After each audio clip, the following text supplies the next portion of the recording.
We are starting the class, ठीक है। अभी तक हम लोगों ने जो पढ़ा था, मैंने इनहेरिटेंस ऑफ टू जीन्स कराया था, ठीक है। Round, yellow, wrinkled and green, क्या हो गया, ठीक है। वो चीज़ समझ में आ गई थी सबको? यस। अलीना, गौरी, शिवम जी दिख रहा है? पढ़ के बताओ। वो तो दी मैंने वहाँ से ही पढ़ लिया था। सच में? यस। ये बताओ ये क्या लिखा है? सोना। सोनर लिखा है। चलो इसको आ गया पढ़ना, ओके। अब इधर देखो, inheritance of two guess genes, किया था दीदी, ब्लर था पूरा। ओके। इसके बाद है आपका इनहेरिटेंस ऑफ टू जीन्स। हम लोगों ने दो लॉज पढ़े थे। पहला लॉ था आपका law of dominance. Law of dominance क्या बोलता है आपका? That each character is controlled by a particular gene, ठीक है, factors, and those factors occur in pairs. इसके बाद आता है आपका ये हो गया law of segregation, that alleles they do not show any kind of blending, there is nothing like in between, ठीक है। अब एक बात याद रखना आप लोग कि ब्लेंडिंग नहीं होता है, लेकिन सच में ब्लेंडिंग होता है, सच में ब्लेंडिंग होता है, ठीक है। लॉ ऑफ इंडिपेंडेंट असॉर्टमेंट एक और है, ठीक है, मेंडल का ये लॉ था, ओके।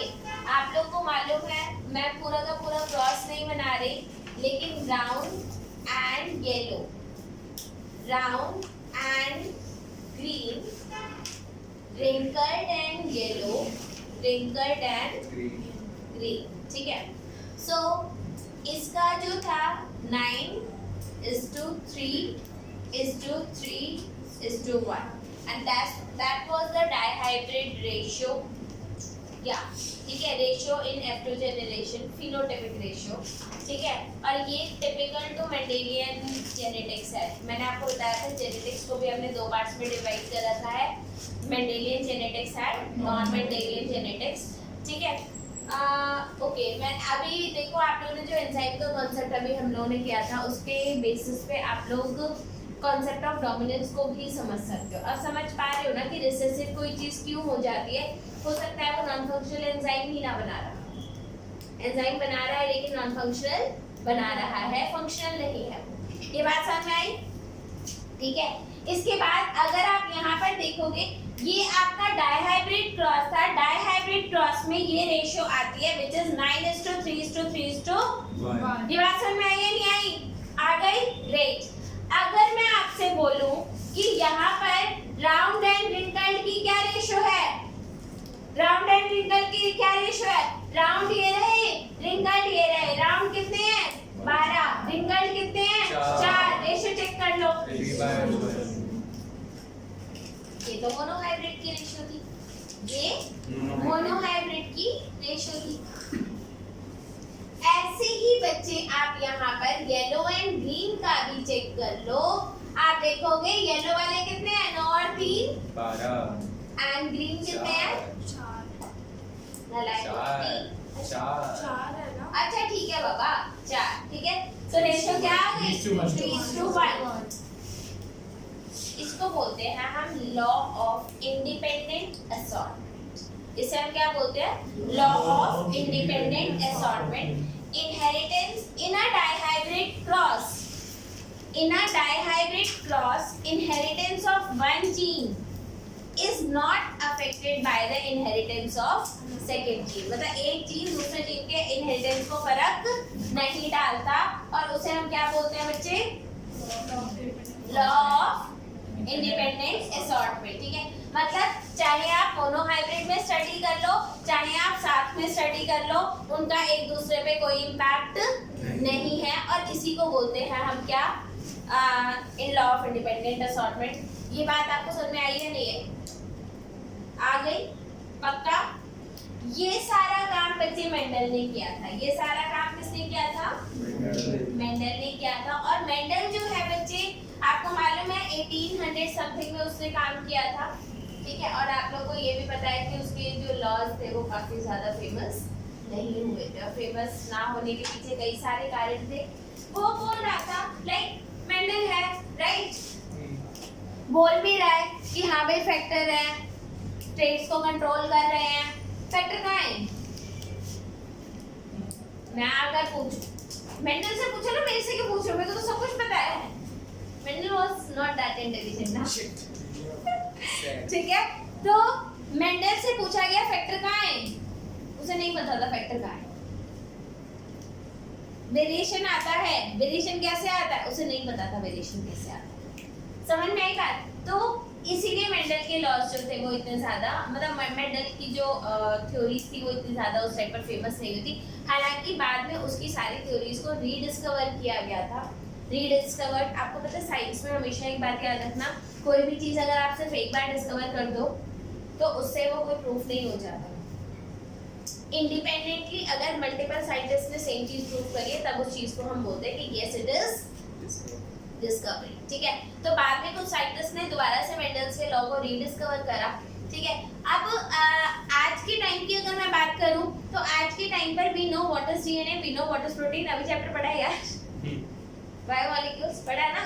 ठीक है, अभी हम लोगों ने पढ़ा है तो हमें पता है डीएनए क्या होता है, हमें पता है प्रोटीन क्या होता है, हमें सब कुछ पता है, आरएनए क्या होता है, सब कुछ मालूम है, राइट। ठीक है, हमें पता है कि डीएनए ऐसे ही एग्जिस्ट नहीं करता, डीएनए ऐसे ही एग्जिस्ट नहीं करता। ऐसा how many genes do we have in human beings? क्या? A lot genes. How many genes? Exact number कितने जीन्स होते हैं हमारे पास? हाँ 200।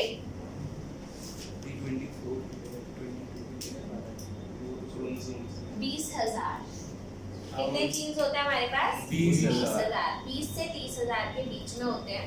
ठीक है, एग्जैक्ट नंबर पता नहीं, शायद हो या ना हो, आई रियली डोंट नो। ठीक है, लेकिन 20 से 30,000 होते हैं हमारे पास जीन्स। तो हमारे पास नंबर ऑफ जीन्स कितने हैं बच्चे? हमारे पास जीन्स है 20,000 से मानकर चलो 30,000 अप्रोक्सीमेटली समवेयर हियर। अब हालांकि हमको एग्जैक्ट नंबर भी पता होगा क्योंकि अब तो बहुत सारी सीक्वेंसिंग करा ली गई है। आपको पता है डीएनए का एक एक बेस पेयर, डीएनए में कितने बेस पेयर्स होते हैं? बेस पेयर में 2 होते हैं, वैसे कितने होते हैं? बेसेस कितने होते हैं? अभी नहीं बढ़ाना है, बायोमोलिक्यूल्स में 96 किसके होते हैं? 10th में? नहीं मैंने आपने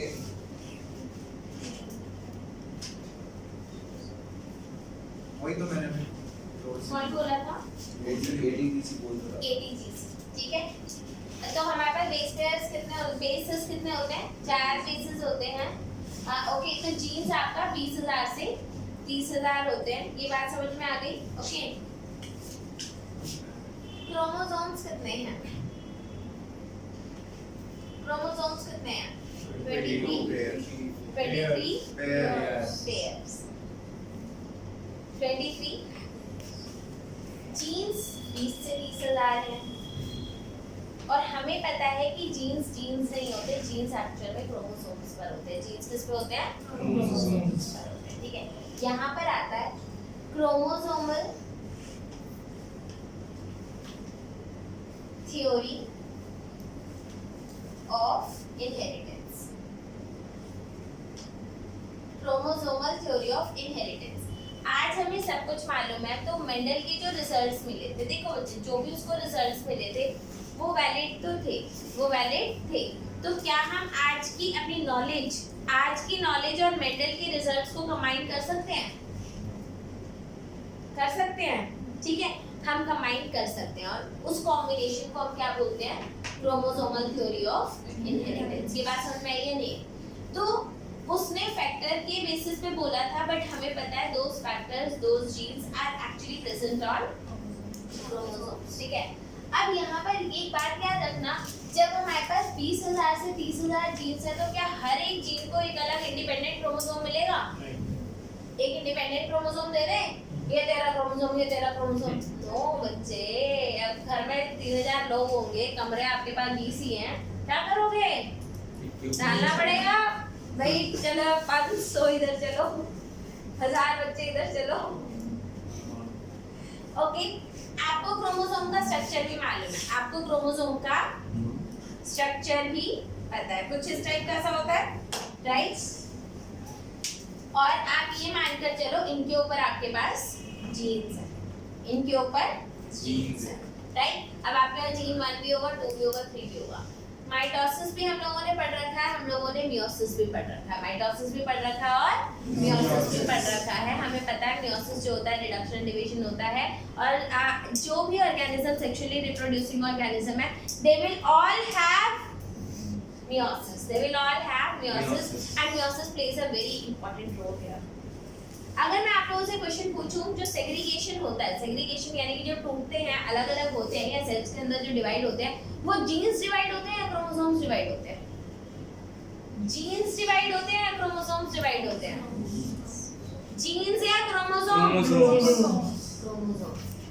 जो हम एनाफेज में ऐसा बनाते हैं, उड़ता हुआ बनाते हैं ना, ऐसा यहाँ पे ऐसे, हाँ याद करो, ठीक है, ऐसे ऐसे बनाते हैं जो ऐसे स्ट्रक्चर में। तो ये जो अलग हो रहे हैं, ये क्या है? जीन्स है या क्रोमोसोम्स? क्रोमोसोम्स। इंडिपेंडेंटली कौन इनहेरिट होता है, जीन्स या क्रोमोसोम?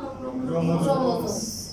क्रोमोसोम्स इंडिपेंडेंटली इनहेरिट होते हैं, जीन्स नहीं होते। जीन्स नहीं होते, क्रोमोसोम्स होते हैं। अब अगर मैं बात करूं बच्चे, यहाँ पर अब आपको एक बात समझाने की जरूरत है। मान लो आपका एक क्रोमोसोम ये है, दूसरा क्रोमोसोम अगर आपका कुछ इस टाइप से,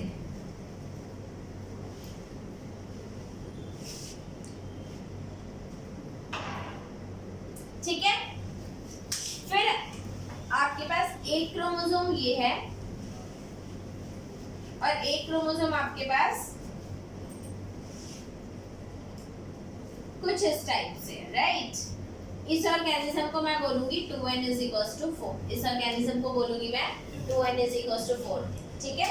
क्या ये डिप्लॉयड ऑर्गेनिज्म है या हैप्लॉयड ऑर्गेनिज्म है? ये ऑर्गेनिज्म डिप्लॉयड है या हैप्लॉयड है? ये ऑर्गेनिज्म डिप्लॉयड है। आई बात समझ में? ये ऑर्गेनिज्म आपका डिप्लॉयड है, गैमीट्स बनाने हैं।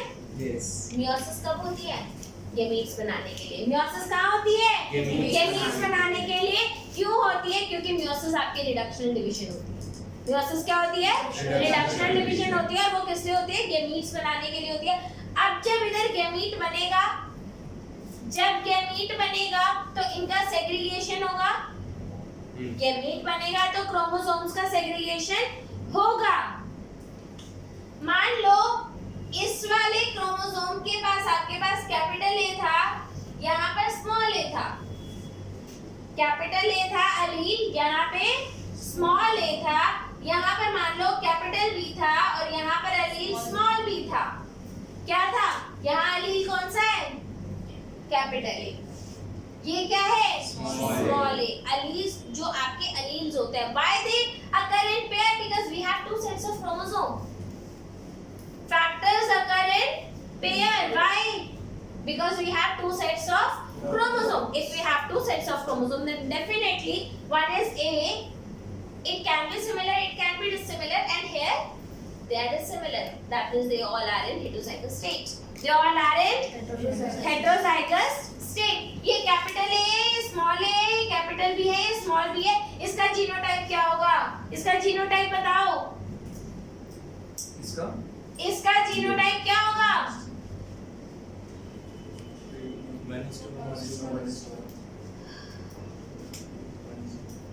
सोचो सोचो, थोड़ा दिमाग लगाओ। आइसक्रीम मिलेगी जो बताएगा। 2:2, 1:1, 1:1। सारे ऑप्शन बता। 2:2 या A is to small a, फिर B a 2:2 पहले मैंने बोला था। 3:3। अगर मिलेगी तो मुझे मिलेगी। ठीक है, हाँ जल्दी बोलो जो बता दे। 2:2। अगर आप लोग नहीं बता पाओगे तो आप लोगों के सामने फिला के मैं आइसक्रीम खाऊंगी। ठीक है, डन। क्या बोला? फेस में रखी है। हाँ सच में। हाँ हाँ। 2:1। और भैया कुछ नहीं बोलेंगे, सच बता रहे हैं। 1:2:1। आप लोग जीत। कुछ तो है यार। 1:1। अजय, 1:1। मनस्वी, 1:3:1। 1:2:1। सोना,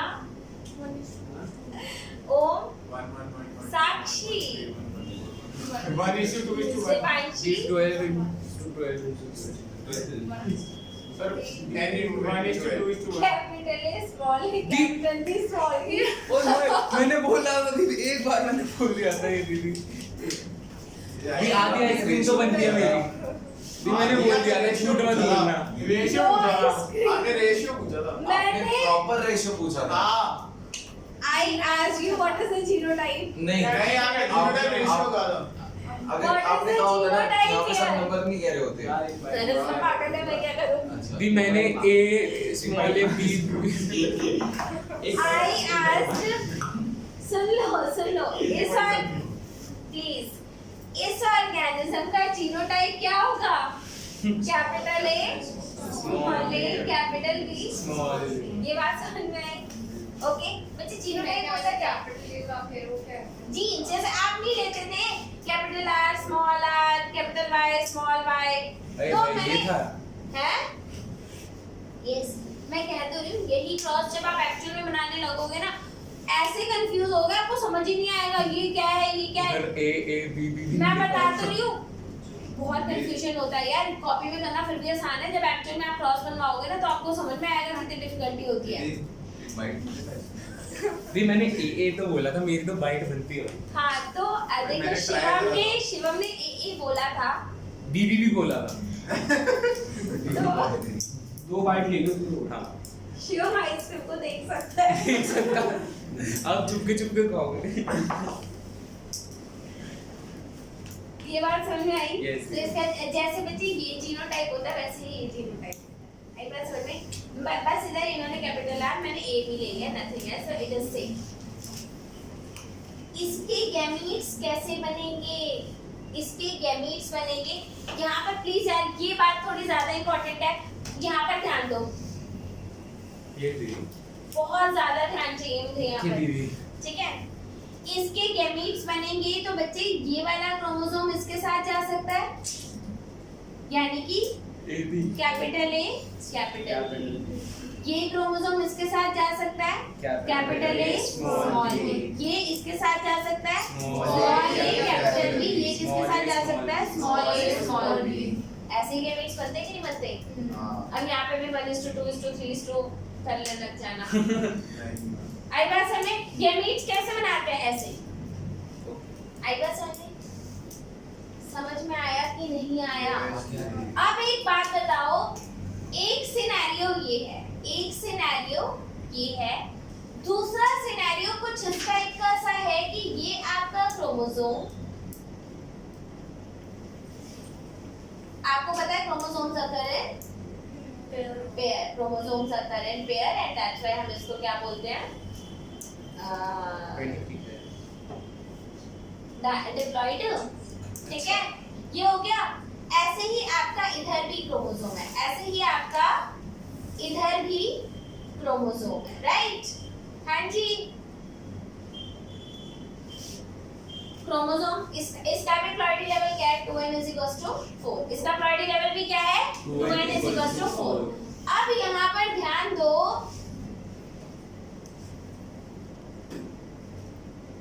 capital A small A capital B small B. और दूसरा इधर क्या हुआ था ए और बी दो जीन्स हैं ए एंड बी दो जीन्स हैं दोनों अलग अलग क्रोमोसोम्स पे हैं दोनों अलग अलग क्रोमोसोम्स पे हैं। यहाँ पर both are on the same chromosome तो two genes are on same same chromosome क्या समझे? ठीक है अब इसके गैमीट बनाओ सुन लो मेरी एक बात सुन लो अब इसके गैमीट बनाओ ये इसके साथ जाएगा यस तो क्या बना स्मॉल ए उसमें है क्या? भाई हो चाहे पहली बात है तो बहुत कुछ बट हम कंसीडर नहीं कर रहे। Can you imagine a chromosome without genes? No तो क्या गैमीट उसको छोड़ देगा? आप छोड़ रहे हो ना गैमीट थोड़े छोड़ेगा गैमीट में तो आएगा। यस सोना आएगा ना? हाँ ठीक है बच्चे, हम छोड़ नहीं सकते। तो जब ये इसके साथ जाएगा तो स्मॉल ए स्मॉल बी, जब ये वाला इसके साथ जाएगा तो ये वाला इसके साथ जाएगा तो, और ये वाला इसके साथ भी जाएगा तो कैपिटल ए कैपिटल बी। बच्ची इसका मतलब इसमें तो सारा क्या हुआ, आपको मालूम है ये हेटेरोजाइगस है, हेटेरोजाइगस पेरेंट्स से आता है। पेरेंट्स कैसे होते हैं? Capital A capital B small A small B small B. Parents ऐसे तो होते हैं, पेरेंट्स तो होमोजाइगस ही तो होते हैं। ये तो F1 जनरेशन है ना, ये क्या है? F1 generation. ये क्या है? पेरेंट्स। पेरेंट्स दोनों के लिए ठीक है। तो इसमें अगर मैं बोलूं ये वाला पेरेंटल है, ये क्या है? पेरेंटल, मतलब ये कैपिटल ए कैपिटल बी, इसमें से जो गैमीट बना था क्या था? Capital A capital B. इधर से जो गैमीट बना था वो क्या था? तो ये क्या है? पेरेंटल। ये गैमीट कैसा है? पेरेंटल। ये कैसा है? पेरेंटल। और ये दोनों क्या है? Non parental. ये दोनों क्या है? Non parental. इधर सारे क्या बन गए? पेरेंटल। यहाँ पे सारे गैमीट्स कैसे बने? पेरेंटल। पेरेंटल बन गए। यानी कि यहाँ पर इनका रिकॉम्बिनेशन हुआ ही नहीं। जो ये वाला है वो इस वाले के साथ गया ही नहीं। गया नहीं। और ये कब नहीं गया? when they are on the same chromosome। ये कब नहीं गया? when they are on the same chromosome। यानी कि when two genes are present on the same chromosome they tend to get inherit together। उनका इनहेरिटेंस कैसे होता है? एक साथ होता है। और जो अलग-अलग क्रोमोसोम पे हैं उनमें सेग्रीगेशन होता है। जो अलग-अलग क्रोमोसोम में है वो इनमें रिकॉम्बिनेशन होगा, क्योंकि सेग्रीगेशन जीन का नहीं होता, सेग्रीगेशन क्रोमोसोम्स का होता है। समझ में आ रही बात? नहीं, सेग्रीगेशन जीन्स का होता है या क्रोमोसोम्स का? सेग्रीगेशन जीन्स का होता है, क्रोमोसोम्स का होता है? क्रोमोसोम्स का होता है। ठीक है, आपके जीन्स तो उस पे बैठ करके ही तो ट्रैवल कर रहे हैं। तो अगर दो जीन्स अलग-अलग क्रोमोसोम्स पर है तब उनका सेग्रीगेशन होगा, लेकिन अगर वो सेम क्रोमोसोम पे है तो सेग्रीगेशन नहीं होगा। if two genes are present on the same chromosome they will not segregate, या फिर the chances of the segregation are very less। आप कहोगे very less कहाँ से आ गया? होना ही नहीं चाहिए। very less कहाँ से आया? होना ही नहीं चाहिए। लेकिन बच्चे रिकॉम्बिनेशन तो होता है क्या? ऐसे होते हैं क्या? क्या इस तरीके से होता है सेग्रीगेशन? ना बच्चे, रिकॉम्बिनेशन भी तो होता है। मियोसिस में होमोलोगस पेयरिंग होती है, साइनेप्टोनीमल कॉम्प्लेक्स बनता है, टूटता है, रिकंबाइन करता है। याद आया? Prophase 1, meiosis 1, leptotene, zygotene, pachytene, diakinesis. Pass हुए थे ना लाइक तुम? हम इस ट्यूशन से पास किए ना। ओहो, पॉइंट तो मैं और दे दूं लेकिन देना नहीं चाह रही। नहीं, वो सिर्फ उसी में हुआ था। है? किसमें? बायो में नहीं था वो? अच्छा, बायो में सेल्फ था। सिर्फ वो केम में था। अच्छा ठीक फिजिक्स भी खुद ही है। है। I will see. ओके बच्चे, ये बात समझ में आई या नहीं आई? अब मैं आप लोगों को एक बहुत ही प्यारा कॉन्सेप्ट बताऊंगी।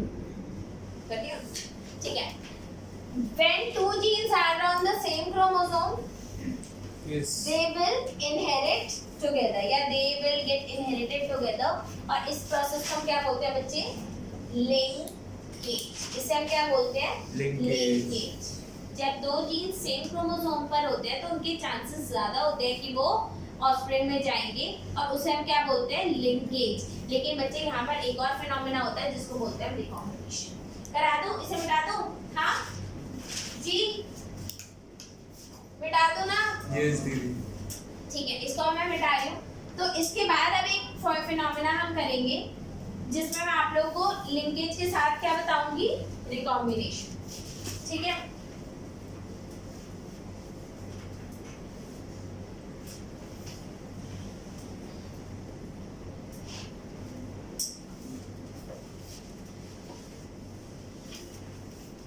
एक बार इसे बंद कर दो, मैं डायग्राम बना लूं। आपको पता है कि ऑर्गेनिज्म जो होते हैं वो डिप्लॉयड होते हैं, और जब ऑर्गेनिज्म डिप्लॉयड होते हैं, ठीक है, तो उनके पास अब इसका जीनोटाइप बता दो, अब इसका जीनोटाइप बताओ।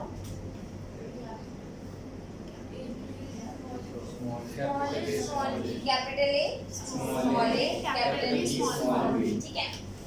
अब यहाँ पर जो हमें फिर से क्या बनाना है बच्चे, यहाँ पे हमारा एम फिर से क्या बनाना है, गेमीट, और गेमीट बनाने के लिए क्या होगा, मियोसिस में क्या होता है प्रोसेस, रिकॉम्बिनेशन। मियोसिस में क्या होता है, recombination in homologous chromosomes, and you know that these are homologous chromosome, these are homologous chromosome. अब होगा क्या, अब इधर एक प्रोसेस हो रही है जिसको बोलते हैं हम रिकॉम्बिनेशन। रिकॉम्बिनेशन कब होता है बच्चे,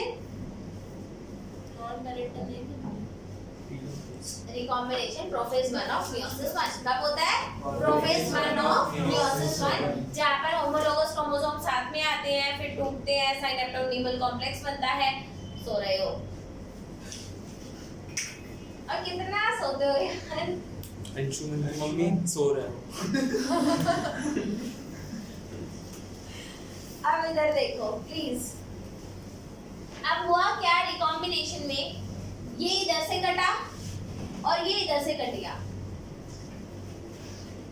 क्या हुआ, कट गया। अच्छा पहले तो गेमीट जो होगा वो आपका ओके, एक तो ओके, एक हम करते हैं विदाउट रिकॉम्बिनेशन, एक हम करते हैं विदाउट रिकॉम्बिनेशन, जहां पर रिकॉम्बिनेशन नहीं हुआ, जहां पे रिकॉम्बिनेशन नहीं हुआ मैं थोड़े छोटे छोटे क्रोमोसोम बनाऊंगी, ठीक है। तो एक क्रोमोसोम ये होगा, ठीक है, जिसमें क्या है, स्मॉल ए स्मॉल बी, क्या है, स्मॉल, दिख रहा है नहीं दिख रहा, ये थोड़ा बड़ा करो, थोड़ा बड़ा कर दूं, हैं फूल लग रहा है। बच्चे प्लीज इस बात को ध्यान दो, ये आपका क्रोमोसोम है, ठीक है, स्मॉल ए स्मॉल बी, ये किसके साथ गया, इसके साथ गया, राइट। फिर ये यही वाला किसके साथ गया, स्मॉल ए स्मॉल बी, किसके साथ गया, दूसरे वाले क्रोमोसोम के साथ। आई बात समझ में, ये चला गया इसके साथ, एक गेमीट ये बना, फिर आपका ये भरा हुआ ब्लैक वाला आएगा जो कि आपका कुछ इस टाइप का सा है, राइट। और फिर से एक भरा हुआ इधर बनाई देती हूँ, दिख रहा है। इसके बाद एक बार ये खाली वाले के साथ गया और एक बार ये भरे हुए के साथ गया, और ये क्या है, विदाउट रिकॉम्बिनेशन। ये कैसे बने, विदाउट रिकॉम्बिनेशन। बच्चे यहाँ पे कौन सा है, कैपिटल ए कैपिटल बी, और यहाँ पे भी क्या है, कैपिटल ए कैपिटल बी, ठीक है। बच्चे ये आपका एक गेमीट है, एक गेमीट आपका ये है, एक गेमीट आपका ये है, फिर एक गेमीट आपका ये है, और एक गेमीट आपका ये है, और ये सारा कैसा हुआ है, विदाउट रिकॉम्बिनेशन। ये सब कैसे हुआ है, विदाउट रिकॉम्बिनेशन। क्या बात है, हाँ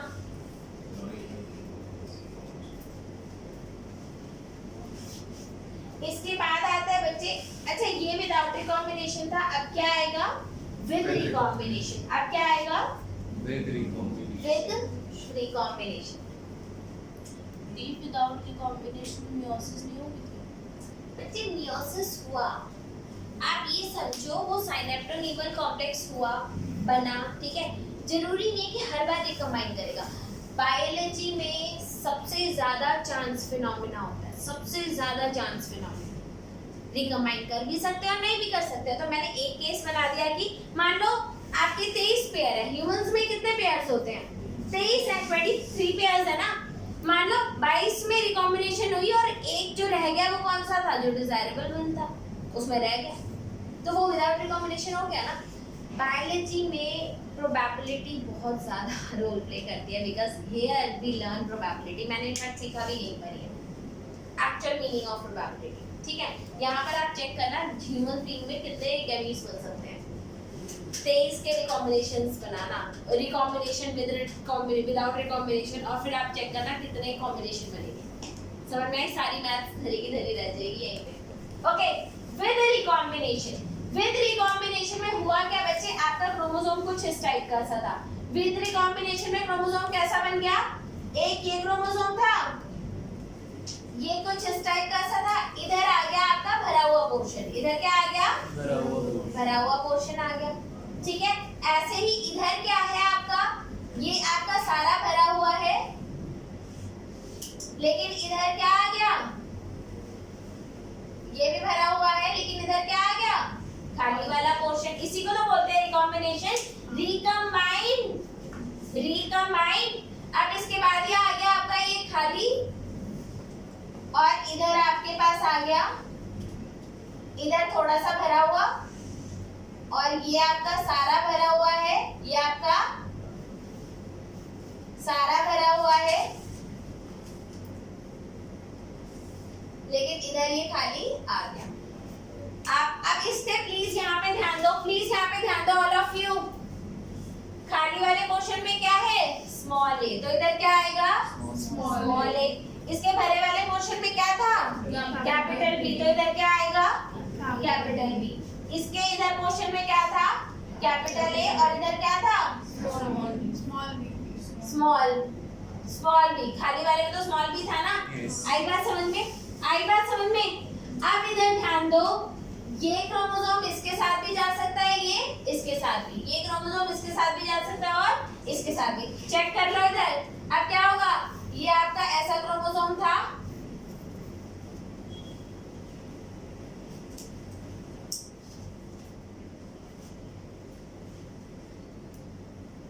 प्लीज यहाँ पे ध्यान दो, इसका ये पोर्शन भरा हुआ है, इसका ये पोर्शन भरा हुआ है, ठीक है।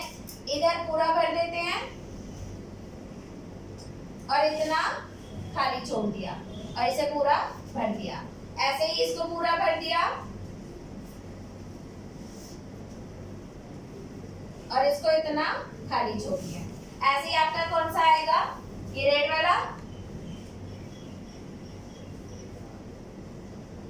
जिसमें ये भरा हुआ है, राइट। और ऐसे ही अब आपका कौन सा आएगा, जो पूरा भरा हुआ होगा, और उतना पोर्शन क्या होगा, खाली, इतना पोर्शन खाली होगा, राइट।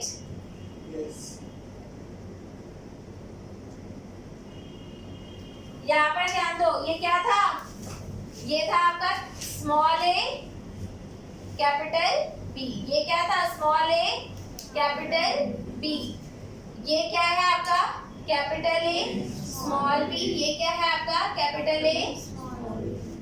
तो इसका अच्छा, अब देखो, ये है विद रिकॉम्बिनेशन गैमीट्स, ये गैमीट्स कब आए, विद रिकॉम्बिनेशन। ये गैमीट्स कब आए, जब रिकॉम्बिनेशन हुआ, और ये गैमीट्स कब आए थे, जब रिकॉम्बिनेशन नहीं हुआ था। मतलब ये क्या है, ये क्या है, विदाउट रिकॉम्बिनेशन, वो क्या है, विद रिकॉम्बिनेशन। जीनोटाइप इसका बताओ, स्मॉल ए स्मॉल बी, इसका स्मॉल ए स्मॉल बी, इसका genotype capital A capital B capital A capital B. इसका जीनोटाइप बताओ, small A capital B small A, इसका genotype small B capital A small B. क्या समझे, मतलब अब जब ऑर्गेनिज्म में मियोसिस हुआ, रिकॉम्बिनेशन हुआ, तो गैमीट्स ये भी मिला और वो भी मिला, जो कि आपको जब मिलता था when they are on the two different chromosome। अब यहाँ पे एक बात ध्यान, बहुत बोरिंग हो गया यार, काश तुम्हें समझ में आया होता तो इंटरेस्टिंग होता। ओके ठीक है, अब इसके बाद सुनो बच्चे, यहाँ पर अब इस बात को ध्यान देना कि please see here, both the genes are on the same chromosome, both the genes are on the same chromosome। आपको यहाँ पर पेरेंटल भी मिला और नॉन पेरेंटल भी मिला, लेकिन नॉन पेरेंटल क्यों मिला, क्योंकि मियोसिस में रिकॉम्बिनेशन होता है। नॉन पेरेंटल क्यों मिला, क्योंकि मियोसिस में रिकॉम्बिनेशन होता है, ठीक है। लेकिन एक बात याद रखना, मियोसिस में जब रिकॉम्बिनेशन होता है, प्लीज पे अटेंशन हियर, जब मियोसिस में रिकॉम्बिनेशन होता है तो ये जो रिकॉम्बिनेशन होता है ये कम होता है और पेरेंटल ज्यादा। आपका ये रिकॉम्बिनेशन बहुत ज्यादा हो रहा है ना, मान लो बहुत ज्यादा हो रहा है, तो जाके ये 30% होगा या फिर 37%। और ये हमेशा कितना रहेगा आपका, या तो 63-70%, ये बहुत ज्यादा होता है, मतलब पेरेंटल ज्यादा होता है और रिकॉम्बिनेंट बहुत कम होता है। रिकॉम्बिनेंट कम होता है, पेरेंटल ज्यादा होता है। ये बात समझ में आई नहीं आई? However, if they are on the two different chromosome, however, when they are on the different chromosome, parental and non-parental दोनों 50-50% आएंगे। आई बात समझ में? अगर ये दोनों अलग-अलग क्रोमोसोम पर होते, ये दोनों जीन्स अगर अलग-अलग क्रोमोसोम पे होते, तो हर गैमीट के बनने की प्रोबेबिलिटी कितनी थी? 25%। 25% ये, 25% ये, 25% ये, यानी कि पेरेंटल कितना परसेंट होता? 50%। नॉन पेरेंटल कितना परसेंट होता? 50%। लेकिन यहाँ पे पेरेंटल का परसेंटेज ज्यादा है, नॉन पेरेंटल का परसेंटेज कम है।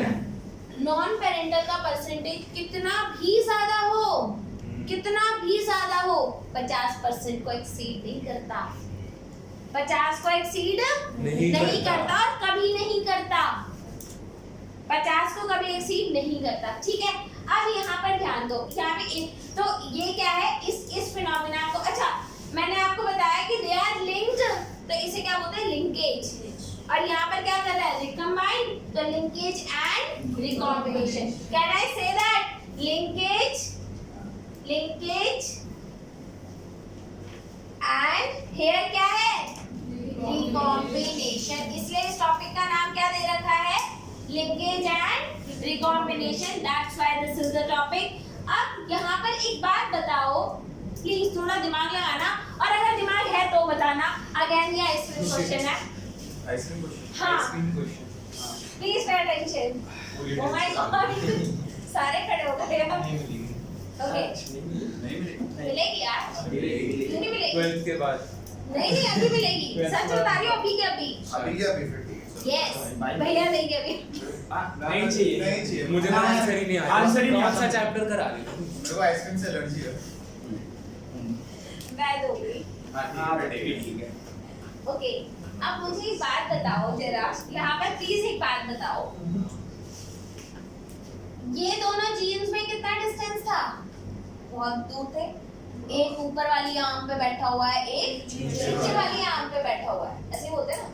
ठीक है, अगर ये इतनी दूरी पर है, तो अगर यहाँ से कटा, जो कटता है, ठीक है, अगर यहाँ से कटा प्लीज, तो भी अलग हो गए, तो भी अलग हो गए। क्योंकि भाई अगर ये पोर्शन उधर जाके जुड़ गया तो अलग तो हो गए। हाँ। ये दोनों अलग हुए या नहीं? हो गए। हो गए। इधर से कटा तो भी अलग हो गए। इधर से कटा तो भी अलग हो गए। ठीक है, लेकिन यहीं पर अगर आपका क्रोमोसोम कुछ इस टाइप का ऐसा होता जहाँ पे ए यहाँ है और बी यहाँ है, क्लोज है। बहुत पास में है, जीन्स बहुत ज्यादा पास में है, और आपका क्रोमोसोम यहाँ से रिकम्बाइन हुआ, तो क्या ये अलग होंगे? नहीं। तो मतलब ये रिकम्बाइन कब होंगे? जब आपका कट यहाँ लगेगा, यानी कि इधर रिकॉम्बिनेशन, और कट तो कहीं पे भी लग सकता है। रिकम्बाइन होना क्या कुछ स्पेसिफिक है कि यहीं पे होगा? मेरे को इन्हीं दोनों को अलग करना है। अभी ये दोनों तो मैं पढ़ रही हूँ ना, है तो बहुत सारे, है तो बहुत सारे, पढ़ मैं तो हो रही हूँ। तो यहाँ पे याद रखना, जीन्स जितने क्लोज होते हैं, जीन्स जितने क्लोज होते हैं, रिकॉम्बिनेशन उतना कम होता है, और अगर रिकॉम्बिनेशन ज्यादा है तो जीन्स का डिस्टेंस बहुत ज्यादा है। तो अगर मैं बोलूं, अगर यहाँ पर मैं बोलूं कि मान लो ए है, बी है और सी है, ए है, बी है और सी है, ए बी का रिकॉम्बिनेशन परसेंट 2% है। ए और बी कितना परसेंट रिकम्बाइन कर जाते हैं? मतलब अगर आप 100 प्रोजेनीज ले रहे हो तो कितना रिकम्बाइन कर जाएगा? 2। 100 में से 2 रिकम्बाइन मिलेंगे। ठीक है, बी और सी का 50% है। बी और सी का 50। नहीं यार, ये झूठ लग रहा है ना, 30% ले लो। 30%। अबे 50% बोल रहे ना, कोई बोल देना झूठ बोल रहा है यार तू, ठीक है। आई बात समझ में? ए और सी का रिकॉम्बिनेशन परसेंट 10% है। ए और सी का रिकॉम्बिनेशन परसेंट 10% है। ए और बी का कितना है 2%। ए और सी का कितना है 10%। ए और बी और सी का कितना है 20%। तो इनका ऑर्डर क्या होगा क्रोमोसोम पे? ये क्रोमोसोम पे कैसे अरेंज होंगे? क्या जैसे मैंने लिखे है वैसे अरेंज है? नहीं। क्या ऐसे अरेंज होंगे तो ऐसा रिकॉम्बिनेशन होता? नहीं। यानी कि इनका अरेंजमेंट अलग है, इनका अरेंजमेंट अलग है। Can you guess the arrangement? BAC B AC B A C C, ऐसे कर दो। हाँ। बीसी में कितना परसेंटेज था 30%। एसी में एबी में कितना था 2 और एसी में कितना था एसी में 10 था। हाँ ठीक है, हाँ ठीक है। बीएससी क्या ऑर्डर है? BAC आइसक्रीम अभी ला दो। सबने बोल दिया कि अभी BAC एक तरफ से आओ। सबने साथ पराठे किसमें डाले? चलो भाई, ओके। ये इधर देखो बच्चे, so we can use recombination frequency between two genes to determine the distance between them। और बच्चे इसका एक साइंटिस्ट था जिसने क्रोमोसोमल थ्योरी ऑफ इनहेरिटेंस दिया था। उस साइंटिस्ट का नाम था टी.एच. मॉर्गन। उसका नाम क्या था? टी.एच. मॉर्गन। तो इसकी जो डिस्टेंस की एसआई यूनिट होती है वो होता है सेंटीमॉर्गन। डिस्टेंस की एसआई यूनिट क्या होती है? सेंटीमॉर्गन। सोचो अगर शिवम ने दिया होता तो सेंटी शिवम। तो वैसे ही आएगा समझ में? सेंटीमॉर्गन क्लियर है? ओ हेलो ओए यार सुन लो ना प्लीज। यस दीदी। हाँ दीदी बोलो। सेंटीमॉर्गन, ये टॉपिक आपका क्लियर हो गया? ठीक है, इसे रख दो। तो मैंने मुझे किए दी। इधर एक चीज देख लो बच्चे, ये एक डायग्राम है, ठीक है। टी.एच. मॉर्गन जो साइंटिस्ट था उसने क्रोमोसोमल थ्योरी ऑफ इनहेरिटेंस को डिस्कवर करा था by working on Drosophila melanogaster which is a fruit fly. ठीक है, so that is a fruit fly. उसने ड्रोसोफिला मेलानोगास्टर पे काम किया था। ड्रोसोफिला मेलानोगास्टर में क्रॉसेस बनाना इजी होता है। आप अच्छा एक बात बताओ, जो ये आपके वो होते हैं क्या बोलते हैं ड्रोसोफिला यानी कि जो फ्रूट फ्लाई है, इस पे अगर कभी आपको एक्सपेरिमेंट करना होगा तो कैसे एक्सपेरिमेंट्स करोगे? तो उनको क्रॉस कैसे बनाओगे? लाइक पालोगे कैसे? मक्खी, ठीक है, ड्रोसोफिला। तो इन पे एक्सपेरिमेंट कैसे किया जाता है? ओ हीरो इसको बंद तो करो। आगे देखो बच्चे, तो आप लोगों को मैंने बताया कि उसने ड्रोसोफिला पे काम किया था। और अगर आप ड्रोसोफिला पे काम करते हो तो आपको कैसे काम करना होता है पता है? मैंने तो बस एक ही एक्सपेरिमेंट करा था ड्रोसोफिला पे। हम क्या करते थे कि स्लाइड नहीं होती है, स्लाइड देख रखी है ना, उस पर फेविकोल लगा देते थे, ठीक है। और दूसरी बात ये थी कि आपकी ये जो ड्रोसोफिला होता है, ओके, डेफिनेटली उड़ के भाग जाएगा, तो उसे क्या पकड़ते फिरोगे, ठीक है। हाँ, मार के नहीं, क्रॉस मार के डट जाओ। हमने क्या करा, हमने सबसे पहले वो करा, इनका खाना बनाया था हमने गुड़ वगैरह से। फिर इनको डब्बे में बंद करके रखा था तो ये पल गए थे, ओके। जब ये पल गए थे और हमें एक्सपेरिमेंट करना था ना, तो हमने हैं क्या भारी हो गए थे इनका जो जिस डब्बे में बंद करके रखा था उस डब्बे को खोल दिया और उस पे वो डाल दिया, क्या बोलते हैं उसे, क्लोरोफॉर्म डाल दिया। मच्छर किडनैप। इन सबको हमने क्या कर दिया, वो बेहोश कर दिया। बेहोश होने के बाद, बेहोश हो गए, स्लाइड पे लगा दी फेविकोल, और बेहोश जो होते थे उनको उस पे डाल दिया। अब जब तक वो होश में आते थे तब तक उसके बाद अब इनको आप स्टडी कर सकते हो। तो हमने तो इनके साथ ऐसा किया था, ठीक है। हाँ जी, हाँ, और क्या करना था, हमें नए बनाते थे। मैंने बस एक ही का लार्वा काटा है पूरी पीएचडी, मतलब पीएचडी तक में, वो ड्रोसोफिला का लार्वा काटा है। अब वो भी लार्वा काटने का मन नहीं, मेरा तो बिल्कुल भी नहीं था, सच बताऊं।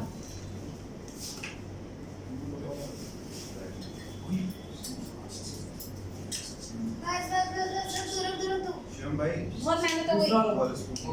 नहीं अरे इट्स ओके यार, पहले बैठ जाओ प्लीज, बैठ जाओ, बाद में करेंगे ये सब घरेलू काम। धन्यवाद। Home science. होम साइंस बाद में करेंगे, ठीक है। बच्चे ये एक डायग्राम है।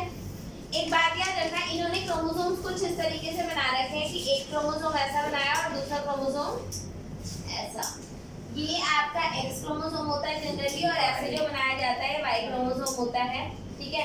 और वाई क्रोमोसोम को बच्चे ऐसे क्यों बनाया जाता है, एक बात याद रखना, आपके जो पेयर्स होते हैं, क्रोमोसोम्स के पेयर्स होते हैं, तो सारे तो परफेक्ट पेयर्स होते हैं, एक्स एक्स भी परफेक्ट पेयर होता है, लेकिन एक्स वाई परफेक्ट पेयर नहीं होता, तो वो कंप्लीटली रिकम्बाइन नहीं करता। तो ये जो रीजन होता है ये उसको रिजेंबल करता है कि ये रीजन एक्स एक्सिस के साथ कंबाइन नहीं करेगा, and that's why it is made like this. समझ में आया? एंड जो आपका ड्रोसोफिला होता है उनमें भी यही एक्स वाई वाला रिकॉम्बिनेशन, इनके अंदर शायद वो बहुत बढ़िया होता है, सेक्स डिटर्मिनेशन इनका बड़ा बढ़िया होता है, ठीक है। Will do that. हाँ ओके। इसके बाद आगे देख लो, तो यहाँ पे एक्स और वाई क्रोमोसोम्स दे रखे हैं इन्होंने, ओके। अगर आप क्रॉस ए और क्रॉस बी में देखोगे, cross A and cross B में देखोगे, क्रॉस ए में y और w के बीच में डिस्टेंस ज्यादा है या क्रॉस b का w और m, किसका डिस्टेंस ज्यादा है? क्रॉस b में w और m का डिस्टेंस ज्यादा है, और क्रॉस a में y और w का डिस्टेंस कम है। ये बात समझ में आई बात समझ में? तो आप यहाँ पर देखो, क्रॉस a में पेरेंटल टाइप कितना है? 98.7%। क्रॉस a में पेरेंटल टाइप कितना है? 98%। और जो आपका रिकॉम्बिनेंट है उसका परसेंटेज कितना है? 1.3%। और जो आपका ये वाला है क्या बोलते हैं, क्रॉस बी में आपका पेरेंटल कितना है? 62%। 62% क्यों हो गया? क्योंकि इनका डिस्टेंस ज्यादा था। जितना ज्यादा डिस्टेंस होगा उतना ज्यादा रिकॉम्बिनेशन होगा। इसमें रिकॉम्बिनेशन कितना हुआ है? 37.2%। ये बात आप लोगों को समझ में आ गई बच्चे। इसके बाद आता है आपकी दो चीजें हैं, एक है आपका पॉलीजेनिक इनहेरिटेंस और एक है आपका प्लियोट्रॉपी। एक क्या है? Polygenic inheritance and pleiotropy. Polygenic inheritance क्या होता है कि क्या कोई एक ट्रेट जो है, मान लो कोई एक ट्रेट है, वो सिर्फ एक जीन से एक्चुअल में कंट्रोल होता है, मतलब वन जीन वन ट्रेट। हाँ क्या ऐसा होता है? हेलो ध्यान दीजिए, बोर्ड पर इधर ध्यान दो प्लीज, ठीक है। तो क्या आपका जो वो होता है, जिनकी बुक में करंट में नहीं है उनके बैक में सप्लीमेंट्री मटेरियल होता है, बैक में एकदम वो है इट्स ओके। तो अब मैंने क्या बताया, अब सुन लो, मेरे को बुक से पढ़ाना भी नहीं है, मैं बुक से करा भी नहीं दी प्लीज। पॉलीजेनिक इनहेरिटेंस का मतलब होता है क्या one gene one trait? No no ऐसा क्यों नहीं होता बच्चे? क्योंकि आपके जो कई सारे ऐसे ट्रेट्स होते हैं जो एक जीन से नहीं मल्टीपल जीन से कंट्रोल होते हैं। उसमें आपका एक ट्रेट आता है skin colour, that is also regulated by multiple genes. अब अगर मैं बात करूं कि मल्टीपल जीन से अगर वो रेगुलेट हो रहा है, मल्टीपल जीन से अगर वो रेगुलेट हो रहा है, तो उसका पता कैसे चलेगा कि वो मल्टीपल जीन से रेगुलेट हो रहा है या सिंगल जीन से? तो उसको पता लगाने के लिए क्या करता है, हमेशा एक बात याद रखना, स्किन कलर के कितने वेरिएंट्स हैं? बहुत सारे। इंडिया में तो पूछो ही मत, ठीक है, अलॉट, ठीक है। तो एट इतने वेरिएशन क्यों पॉसिबल है? क्योंकि वो एक जीन से रेगुलेट। ब्लड ग्रुप के कितने वेरिएंट्स हैं हमारे पास? 4 सॉरी 8 पॉजिटिव नेगेटिव, अच्छा ठीक है। A positive A negative, B positive B negative, ठीक है। और सॉरी कौन सा ब्लड ग्रुप है? ओ भाई यार ये ब्लड ग्रुप बहुत प्रोमिनेंट नहीं है, पता नहीं मुझे भी नहीं पता है? मुझे भी नहीं वो तो हम कल पता लगा लिए थे कि तुम्हें कुछ नहीं पता है। पता लगा था।